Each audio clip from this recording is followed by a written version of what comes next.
Et vous pensez que cette malédiction, ça suffit pour Nakenanga? En principe, et là, mon pasteur, l'histoire vous a rattrapé. Comment le pasteur va jouer dans ce qu'on appelle de faussaire? Parce que Denis Les l'avait bien dit. Nanga était de l'église Philadelphie, mais Babimise ya Kimbantik.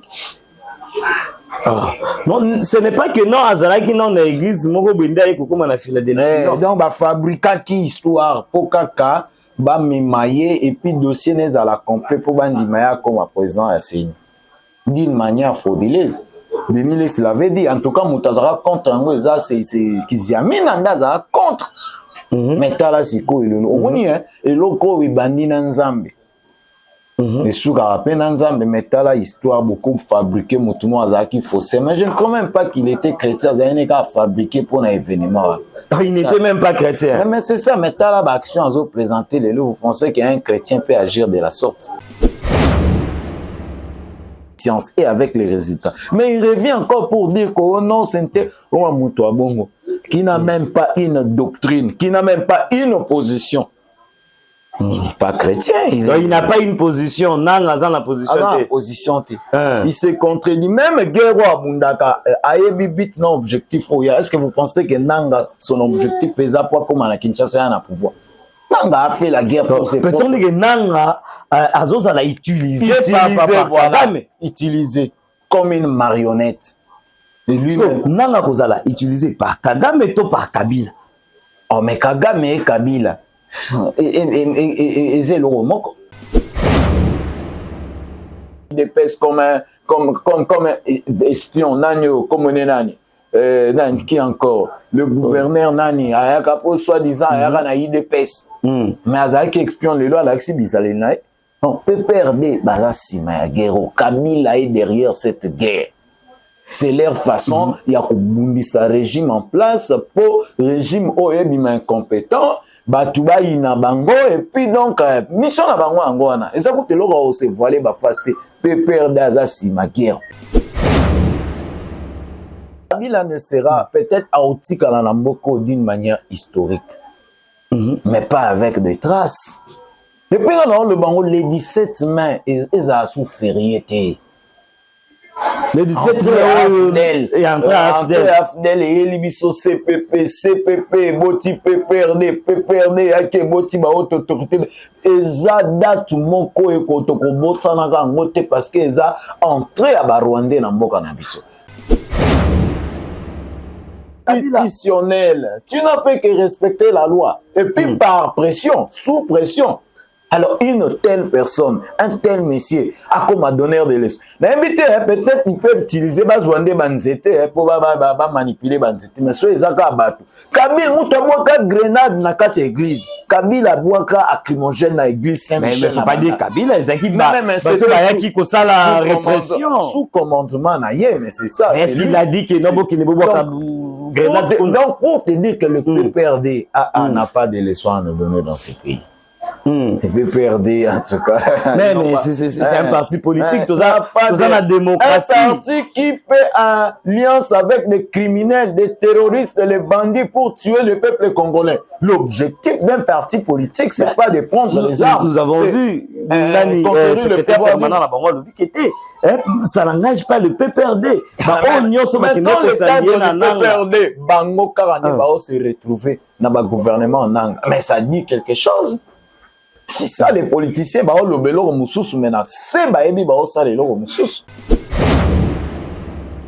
la jeunesse doit peut-être intégrer l'armée, mais l'armée de son côté doit aussi être bien organisée, bien encadrer cette jeunesse. Mais il ne faut pas seulement aimer avoir beaucoup de nombre de militaires qui ne seront pas formés, qui ne seront pas bien pris en charge, de sorte que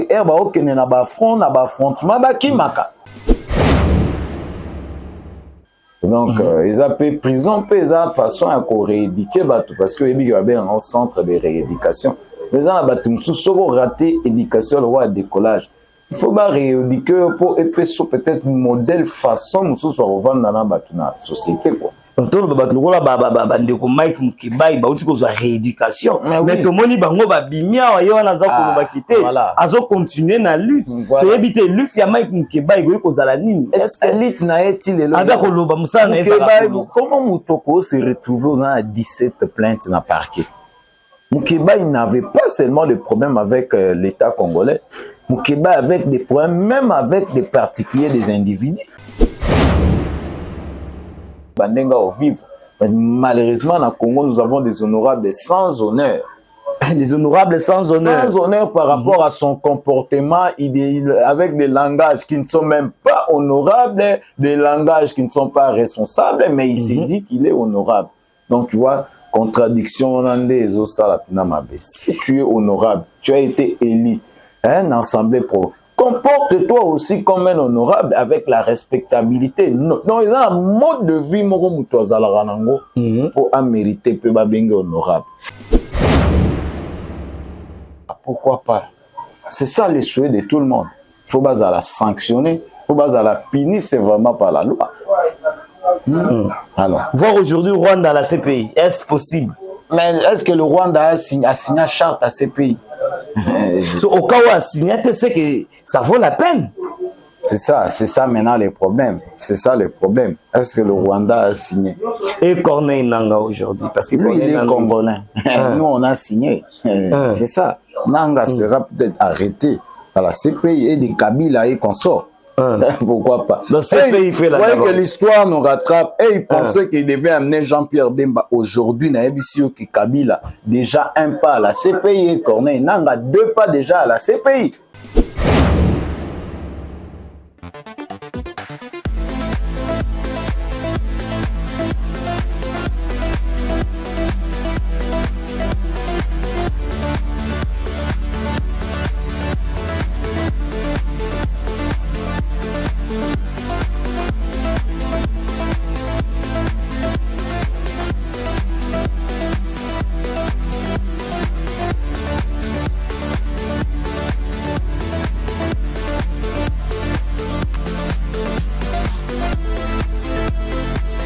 Et voilà, Solamboka chez vous, mesdames, messieurs, vous en avez partout. Bienvenue encore une fois.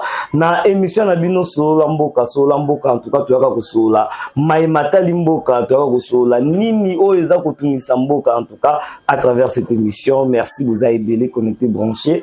En ce moment sur RTN Télévision, en tout cas, pour que ensemble, tu as Sola sur Makamboueta Limboka. Merci, Nabino Nyoso. En tout cas, Bobo Sanate, Bobo d'abord par s'abonner, vous s'abonner sauvagement, vous partager l'émission, vous liker. En tout cas, et que ça la biso bien makasi. Déjà sur ce plateau, tu sur la mboka lelo na Bob Tanga Wazali, moko ya ba cadre ya l'association des jeunes élites pour la reconstruction nationale, azali moko ya ba cadre yende to komeka ko sola naye natina marambo itali mboka wapi to yebi biso nyonso likambo za ko tungisa République démocratique du Congo ezali atrocité oyo eza ko lekana est ya République démocratique du Congo causé par les M23 soutenus par le Rwanda. Wapi to kobeta lisolo lelo na mwana mboka Bob Tanga mbote na yo pe mbote na bato bazolanda biso. En tout cas mbote ML mbote na ba téléspectateurs na biso nyonso mbote na ba congolais nyonso. En tout cas, c'est encore un plaisir. Sur le plateau, ça fait très longtemps. On est qui les sous-soutés pour que tout sur la maïmata limboka. En tout cas, sans plus tarder, toujours quand on a vu, il y a les solos nabiso, les solos toujours sur la nini. Tout le monde qui a libéré, prisonnier. Entre autres Mike Mukebai bautiko libéré 7 Kikuni pe Denis Dissechoy. Alors réaction na yo nini par rapport à libération on a est-ce que eza parce que mboka na biso to komi ko luka cohésion nationale ndengo balobi ki te babimisa ba opposant oyo bazaki ya kokangama. Oui, cause appelle une des causes parce que bazoluka dialogue peut-être entre nous les Congolais. On est tobi ba opposition parmi ba préalable au bayaka nango mingi ils avec la libération des prisonniers politiques. Alors ba opposant mingi parmi ba préalable bayaka pour s'asseoir ba fendre autour d'une table lo wa liboso ba préalable ils ont le roi répétition moko esalemaka na mboka na biso, donc ezalaka plus libération ya baprisonnier politique. Et puis ça dit bien parce que eza mpe parmi bavision ya chef de l'état na badiscours na ye mpona bokonzi bayiki na mandat na ye, en tout cas baprisonnier politique babanda oza susu te. Donc surtout bamisusu mpe baza baprisonnier politique te parce que baméritaire baza sanctionné par la loi parce que toza na mboka mibeko. Donc il faut qu'il y ait quand même des limites, même si tu es politicien, tu ne peux pas te permettre à osala nyonso. Eza na biloko mosusu mibeko nde ezokanga bango. Mais comme baza bapoliticien ekende kaka na sens que non, prisonniers, oui, il y a des prisonniers politiques qui méritent d'être arrêtés par la loi parce que babuki mibeko. Il y a des prisonniers politiques aussi qui baza censé quand même net dossier à 7 Kikoum. Condamnation, en tout cas, il n'y avait pas vraiment de comment je peux dire, flagrance pesé sur charge naie pour condamner des condamnés qui ont mérité et puis des Jean-Marc Abound. Peut-être disons une mesure de grâce. Donc ils appellent prison peut de façon à rééduquer parce que il y a bien un centre de rééducation.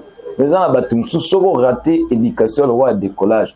Il faut pas rééduquer pour épaissir peut-être un modèle façon nous soit revendre dans la société quoi. Ntolo babatlokola bandeko Mike Mukibai bauti kozwa rééducation mais tomoni bango babimia wa yona za koloba kite azo continuer na lutte to ebite lutte ya Mike Mukibai goyi kozala nini est-ce que lutte na est-il là avec koloba musana na Mukibai comment Mutoko se retrouver dans 17 plaintes na parquet.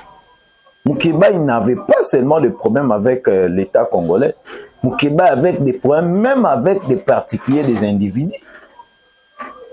Critiquer même des hommes de Dieu, critiquer donc Mukibai, je pense que il a vraiment un problème. Je crois rééducation autour de Makala, ce qui était fait bon. Tout ça va changer donc le naturel revient au galop. Centre de rééducation. Donc autour de rééducation, faut échanger peut-être mode de vie na épée donc lit na ezalana pour nani qui est mal raté. Est-ce que ça lit pour intérêt communal, tout ça pour un intérêt personnel. Donc là, entre parenthèses, mais je crois, il faut se comporter, l'honorabilité. Hein? L'honorabilité, c'est comme la respectabilité, notabilité. Donc, il y a un mode de vie, honorable, des fois, il y a au vivre. Malheureusement, au Congo, nous avons des honorables sans honneur. Des honorables sans honneur. Sans honneur par rapport à son comportement, avec des langages qui ne sont même pas honorables, des langages qui ne sont pas responsables, mais il s'est dit qu'il est honorable. Donc tu vois, contradiction, si tu es honorable, tu as été élu, un assemblée pro. Comporte-toi aussi comme un honorable avec la respectabilité. Donc, il y a un mode de vie pour mériter honorable. En tout cas, changeons de chapitre pour parler ce qu'on a dit Camboyo, Isolo Bamaniango déjà à la une, donc c'est le gouvernement de l'Union nationale. Est-ce que toujours on a tout ce qu'on a répétition, Bamakamoto les cas qui na régime passé, apparemment il y a un des autres on a dit sous gouvernement de l'Union nationale. Est-ce que il y a un vraiment qu'il faut résoudre? Moi je pense que ce n'était pas le moment, ce n'était pas même pas le moment. Parce qu'il fallait toujours garder le gouvernement au Ezali. Est-ce que ceux qui ont dans le gouvernement Union nationale, il y a aussi sa problème pas vraiment à 100%. Et qui peut faire partie? Il y a gouvernement, gouvernement, il y a Union nationale. Mais le président a déjà attendu la main dans l'opposition, donc c'est ça. Les gens qui vont accepter, c'est ça. Les gens qui vont accepter. Si aujourd'hui on dit que non, Joseph Kabila bandimi, c'est que n'enga attendre même pour koya. Non, Nanga et Kabila, on va pas, on va rebelle. En tout cas, tu peux perdre. Mais pourquoi partir en Ezo continuer à exister dans le Congo? Il faut qu'il y ait des. Alors, oui, hein, la peine à payer pour la Batumoussou, 10 ans ou 15 ans de prison, c'est la mort. Bato peut perdre ba wanga na ke bangunde bazara derrière M23 mais tala batu nanga chai na Goma na gouvernement ne ba aventure ça na Goma tala na Bukavu toujours cadre à PPRD bazozonga. On ne croit pas à un homme à propos de ce qu'il dit. Et puis ces derniers temps, les Minako, les Chadar, ils ont une réunion stratégique dans Nairobi. Pour n'habite nini. Je vous dis que le PPRD est derrière la guerre de l'Est. On a tous se voilé, monter même à l'Obaké, on a bandou. Kabila mobondo wana ozomona makambo eleka na bandulu. Kabila nda kotsa ba fermer wana soi-disant ba ye pona kosala bilanga kubaloni bagombe. Mais or, c'était d'une manière peut-être de tromper l'opinion à Batumetala lelo ba komi ko se rebeller. C'est le PPRD, le PPRD fait. Vous voulez dire que non, c'était un plan déjà un plan en moyen terme ou à long terme na ko lo bango boui. Ba Henri Magie lelo baza ba cadre mana.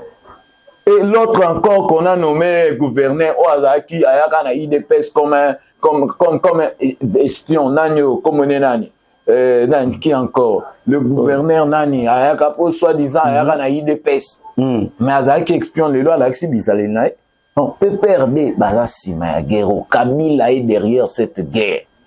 C'est leur façon il y a kobundisa régime en place pour régime oyebima incompétent Batuba ina bango et puis donc mission na bango angwana et ça coûte l'eau se voiler ba faste PPRD azasi ma guerre oyo. Est-ce qu'aujourd'hui on peut s'attendre na retour ya Joseph Kabila na République démocratique? Mais Kabila je sais pas. Pas comme président mais azongi pe na mboka. Kabila ne sera peut-être aotika na mboko d'une manière historique. Mais pas avec des traces. Depuis on le bango les 17 mai ils a sous férié. Le 17 mai, il y a entré à Afdel et Elibiso CPP, Boti PPRD, Ake Boti ba haute autorité. Eza date moko e kotoko bosanaka ngote parce que eza entré à Barwandé na mboka na biso. Kabila n'a pas de leçons à nous dire. Vous savez que la policière là au Betaka nani Rossi, Massassi va auto condamné maintenant à 15 ans de prison. Comment tu peux, le peuple que tu as utilisé à tuer pendant 18 ans, et le même peuple, tout le monde peut être donneur de leçons, mais sauf Kabila, non. Kabila ne peut pas être donneur de leçons. Mais c'est lui le père même. Quelle démocratie à Salambo par contrainte, par pression. Et puis, comment on doit respecter la constitution pour a commis père à la démocratie? Kabila n'a fait que respecter la Constitution. Alors, on ne devient pas père de la démocratie parce que tu as respecté la Constitution. Et puis par contrainte, par pression des pouvoirs. Non, pour la première fois que vivre c'est constitutionnel. Tu n'as fait que respecter la loi. Et puis par pression, sous pression.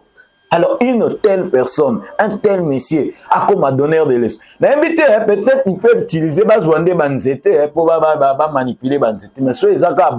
Kabila, Moutaboaka grenade dans la église. Kabila, Boaka acrymogène dans l'église Saint-Michel. Mais il ne faut pas dire Kabila, c'est qui ça la répression. Sous commandement, mais c'est ça. Est-ce qu'il a dit que non, qu'il ne peut pas grenade? Donc, pour te dire que le PPRD n'a pas de leçons à nous donner dans ce pays. Il peut perdre en tout cas.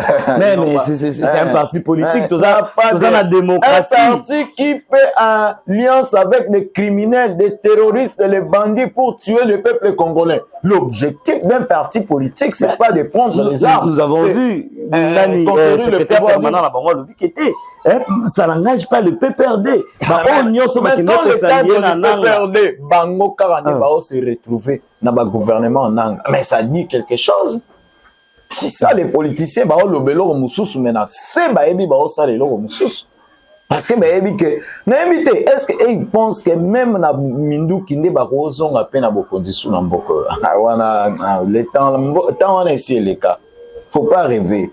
Le PPRD n'a pas. Tout le monde peut parler, sauf Kabila. Au moins, que le silence perd parfois, c'est. Non, la parole perd parfois, c'est que le silence a gagné. Il faut qu'il y ait un silence. Aujourd'hui, Kabila commence aussi à parler. Mais pour parler de quoi? Pour parler de Alobakate depuis Makambo et Bandi, dans son discours, on va sentir même tristesse pour Nabato Baokufana STT. Plus ce sont des propres intérêts d'un des opprimés pour condamner, pour déstabiliser le pouvoir en place.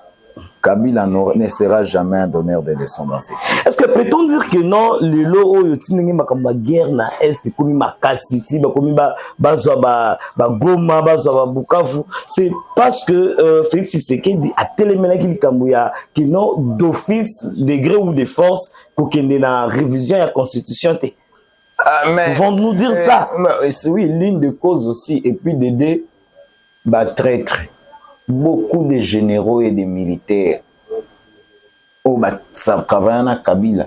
Quand le président Tshisekedi est venu à Zone Sassou, on a une fonction clé. Mais bateau baza ba servir na bango pour l'intérêt yamboka mais pour notre propre intérêt. Comment on te nomme général à l'est là où il y a de la guerre mais yo zo tonga ba gratte-ciel. C'est bisika guerre eza bisika donc guerre eza bon peut-être business pour na bateau ya ba mafieux. Mais pour na biso bato mbana mboka. Au contraire biso to dépenser coûte. Pour arrêter l'hémorragie. Mais bateau ba yé na boule il y a expoliation il y a copier pour na bango de aux business. Comment toi tu es nommé général à l'est nozo matsaba gratte-ciel. C'est que ça va bon qui Moïse va profiter derrière la guerre. Point d'interrogation, il faut se poser des questions. Dans un état là où il y a là où il y a les désordres. Mais c'est là où maintenant il faut s'enrichir yozo tonga bandako. Donc, c'est-à-dire que non, trahison, mais ce sont des erreurs au chef de l'État. Parce que ça veut dire que dès lors qu'on a pouvoir, il aurait fallu Bengana Bangonio. Oui, parce que armée Zalarayambo, armée Zalarayambo, tout est alors, nous dire que non, général Bazaki, général à Kabila, c'est non, général, il y a du pays, mais qui travaillent peut-être pour leurs propres intérêts. Pardon, mais le président avait dit ça, le Baki en Allemagne. Bitumbaya Est eza bit na objectif pour la communauté internationale qui soutient le Rwanda pour exploiter ba minerai na biso d'une manière frauduleuse. C'est ça l'objectif. C'est ça l'objectif. Maintenant les généraux qui sont complices, ils sont là peut-être pour leur favoriser ba kota ba récupérer ba mabele mais na ba pourcentage pe na bango. Combien de colonels et de généraux ba kimi kuna na Est? Est-ce que Bakimi pour l'année?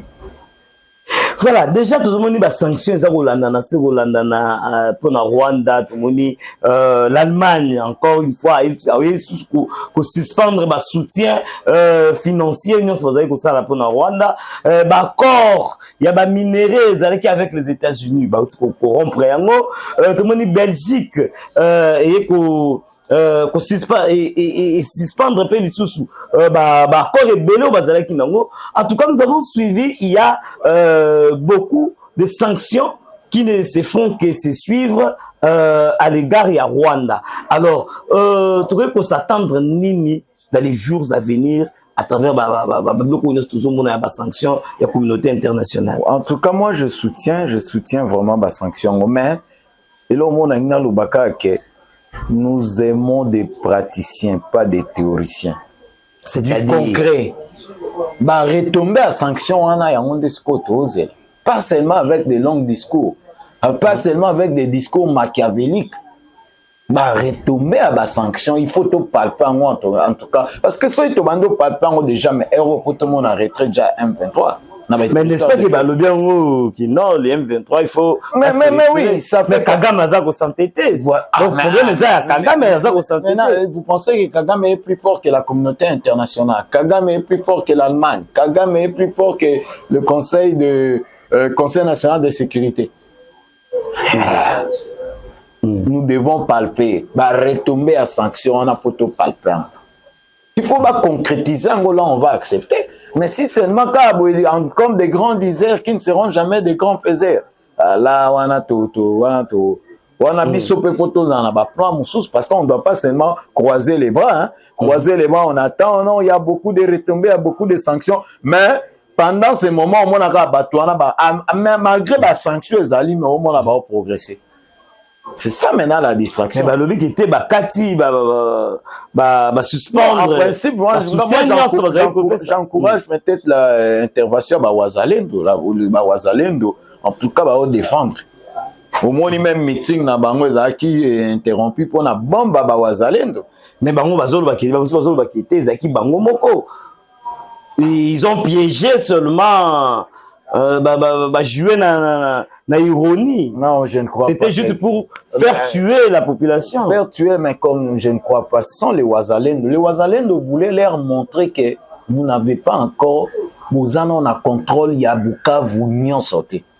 Oui, Bukavu tombé, mais ça, Keba, contrôle à Bukavu, on a même mise, voilà le quoi. Moi, il était que Goma peut-être, mais population Bukavu, moi, je me dis, télémaki. Pour dire non. Peut-être na M23, mais peut-être Bazangi force, Bazangi soutien parce que FRDC, mais bon, peuple, les Ouazalendo, c'est qui juste annonce, qui avertissement pour Nananga qui en tout cas fait attention. Je n'ai pas encore la main bis de la ville dans son entièreté. C'était vraiment ça en tout cas. Un coup de chapeau na Ouazalendo en tout cas, mais tout le monde a retombé. Il y a des sanctions à la communauté internationale. Vraiment, tout le monde a retombé. Nous voulons le concret. Tout le monde a retombé en tout cas au Salabiso. Voilà, donc il n'y a pas longtemps, tout le monde a chef de l'État, Félix Antoine Tshisekedi, fait appel à la jeunesse va adhérer à l'armée congolaise. Est-ce que pensez-vous que non, ils ont remédié à problème haut? Mais oui, la jeunesse doit peut-être intégrer l'armée, mais l'armée de son côté doit aussi être bien organisée, bien encadrer cette jeunesse. Mais il ne faut pas seulement avoir beaucoup de nombre de militaires qui ne seront pas formés, qui ne seront pas bien pris en charge, de sorte que Là, ça sera. Non, ils doivent d'abord être bien formés. Bien formés, bien préparés, c'est ça. Pour bien moyens, surtout moyens en jeu pour défendre. Sans moyens, en tout cas, ça sera difficile. Mais pour des moyens, il y a un basali effort de guerre, moi, bongo moko na baimboka. Alors, pensez-vous que non?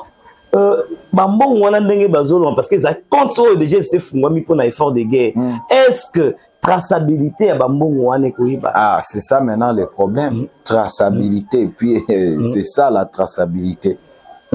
Et puis Nandé Bobay qui est train de vie à l'institution fait à la réduire. Oui, la guerre, ça demande beaucoup de moyens, beaucoup d'argent, mais traçabilité, mais les gens maintenant qui gèrent ça. Ils vont gérer ça. Déjà, il y a à peu près 1 milliard et quelques. 1 milliard déjà. Madame la Première ministre, et puis il va bandir en Bongo comme la fondation, et puis la contribution que vous allez de part et d'autre pour soutenir le FARDC. Mais est-ce que finalité, Nango, qu'est-ce qui nous rassure? Non, mais l'argent doit être vraiment sensibilisé, contrôlé, bien réservé pour servir dans le FARDC. Mais ce que ça peut cotation na ba poche qu'on a ba intérêt. Mais est-ce que vous allez pas ressemble à sous Minduki? Mais oui, et ça pour la prise en charge que Soma Minduki et puis ration et puis formation donc et puis équipement donc tout on a constitué une soka pour notre soutien à FARDC. Nous avons vu le pasteur Kankienza le samedi passé parler sur Nanga Kolobakete. Oui, il reconnaît au moins que non, Yenda Yakana Nanga, Yende Apuyaka Nanga pour que le loi à la présidence Séni. Mais aujourd'hui, il regrette de ça et il maudit, si je pourrais le dire, Corneille Nanga. Et vous pensez que cette malédiction, ça suffit pour Nanga? Mais en principe, et là, mon père n'a pasteur, l'histoire vous a rattrapé. Comment le pasteur va jouer dans ce qu'on appelle de faussaires? Parce que Denis Les l'avait bien dit. Nanga était de l'église Philadelphie, mais Babimisa y a Kimbantik. Non, ce n'est pas que non, Azaraki non l'église, mon Benda et Kokoma na Philadelphie. Donc, fabriquer qui histoire pour Kaka, mimailler et puis dossier n'est à la complet pour bandimaya comme président Assini. D'une manière frauduleuse. Denis Les l'avait dit, en tout cas, Moutazara contre un ça c'est Kiziamine Andazara contre. Mais Tala Siko, et l'autre, il bandit dans Zambie. Et sous rappel dans Zambie, mais Tala histoire beaucoup fabriquée, Moutoumou Azaki faussé. Mais je ne crois même pas qu'il était chrétien, il n'a fabriqué pour un événement. Il n'était même pas chrétien. Mais c'est ça, mais Tala action à présenter les lots. Vous pensez qu'un chrétien peut agir de la sorte? Si réellement il est chrétien. Qu'est-ce qui dit la doctrine de la Bible? Le christianisme. Est-ce que le christianisme nous permet à faire ce qu'il fait? Donc, il était un chrétien fabriqué par nos pasteurs. Parce que Bazali a intérêt là-dessus, mais aujourd'hui, où en sommes nous maintenant? Vous les reconnaîtrez par leurs fruits. Et les fruits de Nanga nous fait preuve que Nanga n'était pas chrétien. Il était chrétien fabriqué seulement pour l'occasion à Sine. Ok. Parce que Moutou, il s'est contredit d'abord. Il y a la maîtrise, il y a il s'est contredit. C'est Nanga qui a publié Félix Tshisekedi en âme et conscience et avec les résultats. Mais il revient encore pour dire que non, c'était Moutou Abongo, qui n'a même pas une doctrine, qui n'a même pas une opposition.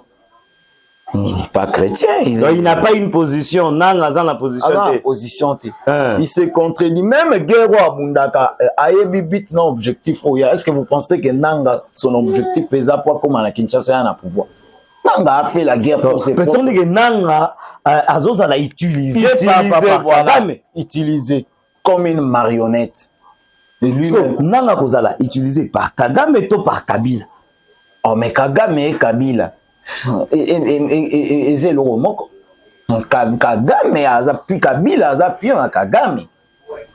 Et ils ont pris maintenant leur marionnette Nanga maintenant pour utiliser, c'est ça. C'est ça. C'est ça. Hein? Kabila puis on y a Kagame et ils ont été pris maintenant Nanga comme une marionnette de bazo utilisée. Chrétien fabriqué par les Kankenza. Aujourd'hui où en sommes. Donc, mais comme seulement la loi disait, il fallait qu'il y ait une confession religieuse, surtout à l'église des réveils. Bétabiso 12. Mais tandis qu'il y avait beaucoup de chrétiens qui avaient beaucoup de méritocratie, peut-être pour exercer le Koana. Donc, même le pasteur prêchait la vérité, agissait dans la vérité. Il faut nous dire la vérité. C'est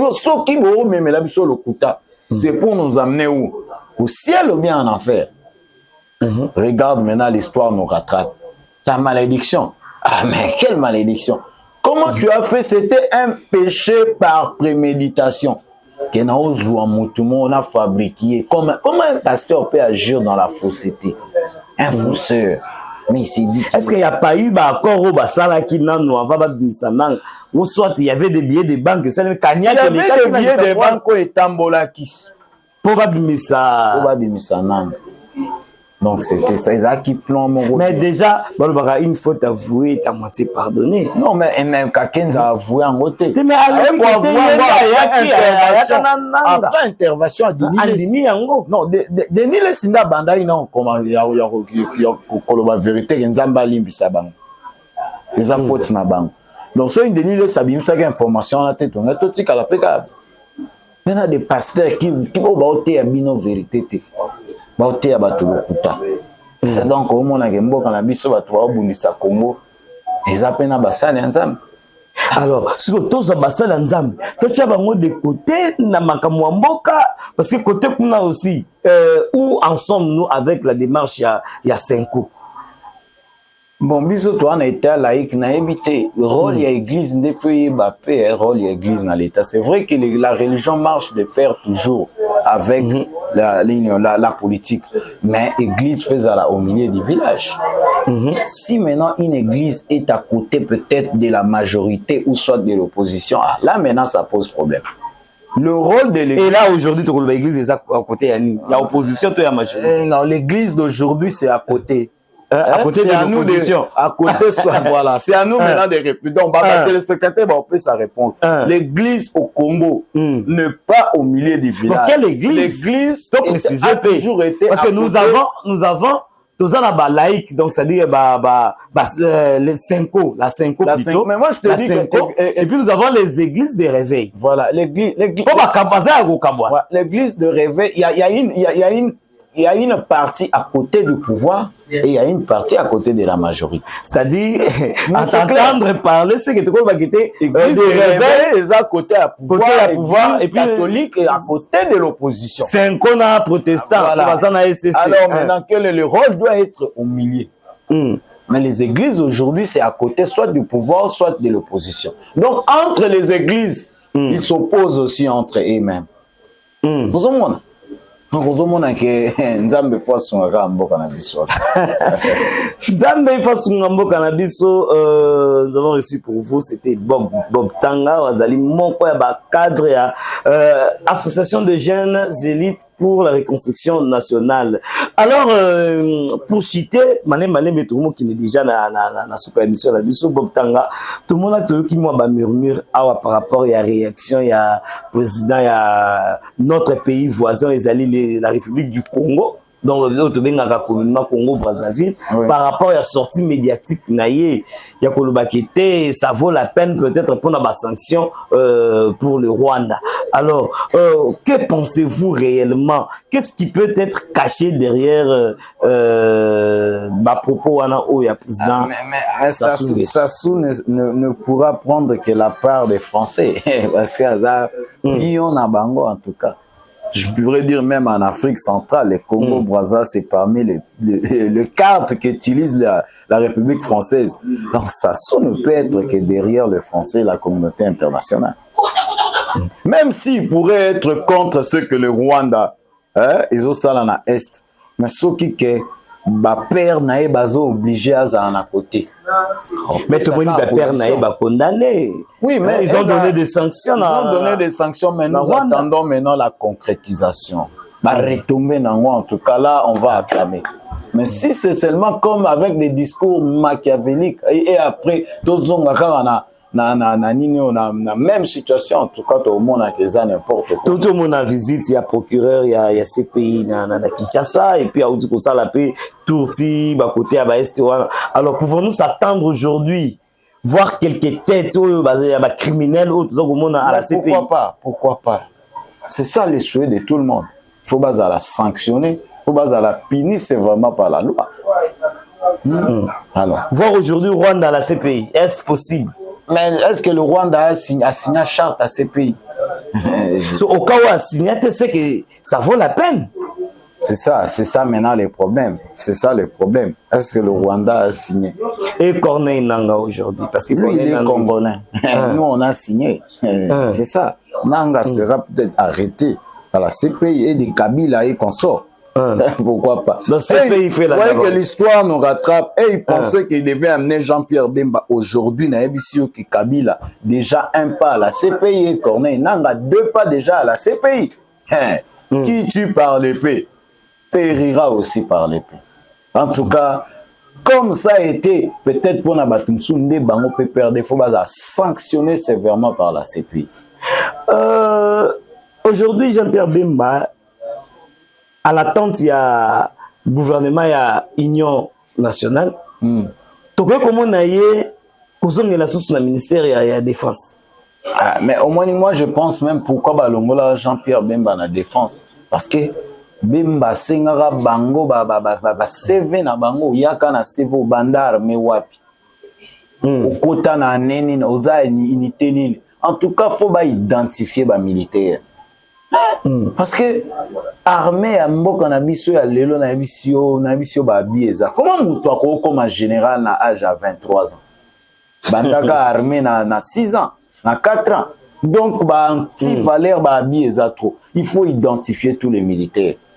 Batu mususu yeba ke généalogie na yo uta wat oza ya promotion nini. Ndelo ko wana to yeba ko détecter ba infiltré. Tant que tous les infiltrés, en tout cas, ça sera difficile. Les infiltrés, quoi agir jamais pour l'intérêt en bok. Quoi agir pour mettre dans bango batimba. Selon Bob Tanga, pour n'a besoin que Jean-Pierre Bemba na défense. Ministre de transport, t'as la rôle à jouer à sensibilisation. Avec na singa rouge et là que ça déjà mutumo il est prêt à tout. Mais on doit être comme une photos après à Nyos. Parce qu'on ne sait jamais. On a infiltré jusqu'à mon l'épinière dans l'émission Namboko. On ne sait pas identifier qui est qui. Donc, Batouana, la mission na bango et Zakaka pour déstabiliser Mboko. Il faut quand même élever des hommes forts. Des hommes qui sont conscients. Bateau bazan a esprit en patrie. Bateau bazan a pour ça que tout le monde boumbu ya bitumana est tout contrôler territoire ya mboka na biso na maboko na biso. Bateau bon bazara. Aujourd'hui à l'Union sacrée Bati ne parle pas, ne dit mot. Un Vital silence. Kamerhe aussi. Alors, pourquoi ils sont dans l'union, ils sont derrière le président de la République? Est-ce que Baolanda vision est chef de l'État? Tout Baolanda ma propre vision là-bas. Donc, Bemba, vous pensez que Bemba, est-ce que après Bemba, je vis encore ça, Malukonde, na Katanga, parce que les Katanga aussi, là-bas aussi, les Katangais, bango peut mituna, bango, yango moni, courage na général, il dit qu'à peine. Parce que bah, toi aussi, bah, on a Goma Est, et bah, on a Bukavu Goma, attention, bah, toi, bah, faut surprendre, biso. Yango peut Bemba, ou toi, le bakuna, la bandundu. Bah, banda quoi pour va déstabiliser Kinshasa. Donc commis bateau Bible soyons prudents comme les serpents. Votre degré de prudence n'a vu comme tellement élevé. Qu'un bateau bazo travailler pour l'intérêt au Sunga Mokonzambo kate. Mais faut au Chabango à l'écart. La plupart de nos politiciens bamsou ba na ba milice na bango ba est qu'on appelle. Ko ba s'affilier na ba M23 pour ba bunda pour na ba pour intérêt na bango. Bonsoir, Lobakango, Bibino, député Est, Bobima, groupe d'armées au Bozan, à Est. Mais les autres, tout le monde a battu Bela, Union sacrée. Bazo Lobaka. Est-ce que le gouvernement a dirigé la province à Goma? Mais il donne même pas de stratégie, message même, il y a condoléances, d'encouragement, rien. Je vois seulement Jean-Pierre Bemba. Et Sam Malukonde, ainsi que les autres Kamerhe. C'est sa ville, Bukavu, c'est sa ville natale. Qu'est-ce qu'il dit pour les habitants de Bukavu? Mais Bahati aussi de même, il est de Bukavu. Ce qui ba propre bande konabino bazobo mabango. Et que bino boza na mokonza mboka oazo telemela bitumba o ezana este pona kosilisa moroja makila et que bino moko ba biton ya Bukavu bozolo belo côté. Mais ça ezala wan bande kono ba okufela yo représentata message à ba condoléances ba au mono suspect o lo bakelo côté même pas message d'encouragement au vent du silence. Ah, silence, en tout cas, ça dit quelque chose. Un silence qui parle. En tout cas, nous sommes arrivés à la fin de cette émission. Mais Bob Tanga, remaniement Salima, gouvernement et Union nationale, Lelo Oyo, s'il faut qu'on garde les ministres, en tout cas, les ministères ni autre garder les ministres Oyo, selon you. Par rapport au ministère, par rapport au ministère, na Combo. Non, qui encore celui de la justice, Constant Moutamba. Lui, en tout cas, lui, il fait bien son travail. Il peut rester. Il peut rester. Et encore Jean-Pierre Bemba aussi. Jean-Pierre Bemba, rester. T'as un transport. Non, lui, on peut pas permettre. Je crois que Daniel Moukoko Samba dans l'économie, en tout cas, les professeurs, jusque-là, je vois que le ministère de l'économie, en tout cas, peut-être on peut bouger ça, mais professeur Moukoko Samba. Ah, il va pas bouger, économie zéro. Il y a la finance, le ministre de l'économie. Mais il y a finance, casse. Bon, il y a finance, lui aussi, en tout cas, lui aussi, il s'appelle encore comment? Il est de Doudou Fouama. Lui aussi, en tout cas. Oui, bien, la concrétisation de Tolinga. Trop de réunions, trop de conseils de ministres. Mais le peuple doit palper quand même le résultat et le fruit de vos conseils de ministres. En tout cas, il y a moins de souhaits d'habitude. Ministre des Affaires étrangères. Affaires étrangères. En tout cas, lui, il doit être là. Lui, c'est aussi un bon diplomate. Ministre des Affaires étrangères, oui. La défense, en tout cas, lui, il doit bouger. La défense doit bouger. Il doit bouger. Communication.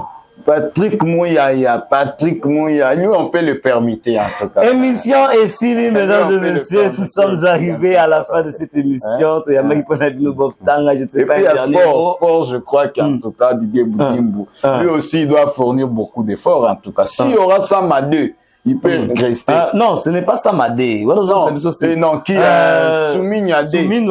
Voilà.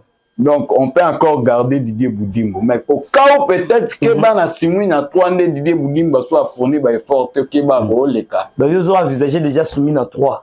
Oh, mais ça peut arriver, pourquoi pas. Comme il a 2, donc il nous reste seulement 1000 mots protocole à 3. Voilà, nous sommes arrivés à la fin de cette émission. Bob Tanga, je ne sais pas quelques mots de la fin pour aujourd'hui, pour l'émission à Lélo. En tout cas, Bande Gonabi soit Est, tout ça de Père Nabino. makila na bino en tout cas dérangera biso toza ba congolais tozokufa cause na biso eza juste en tout cas bitumba oyo bato oyo baye na esprit ya koyiba mboka na biso ule baya kosomba ba minéraux na voie normale bayinyi baya na ndenge ya moyibi yango basalaka guerre kote wana mpo bazwa contrôle ya esika mpo bateka ba minéraux mais en tout cas loboko ya nzambe esi etelemi econfondre bango na nyonso ya Congo en tout cas message na ngai ya suka on est ensemble en tout cas na bino bandeko na biso ya est. Voilà, nous sommes arrivés à la fin. Grand merci à l'équipe technique, en tout cas, vous accompagner Kibiso, Maître Gims, assuré qui prise de vue, réalisation à Whisky Wishia, assistance BG Manda, Yves Mwanga, Genot Bina, en tout cas. Quant à moi, je vous dis déjà au revoir, restez branchés, scotchés, connectez-vous, partagez l'émission, likez et surtout, Bobo Sanate, Boutike Nabiso, commentaire Nabino. Donc, portez-vous bien, prenons rendez-vous très prochainement avec le même plaisir. Ciao.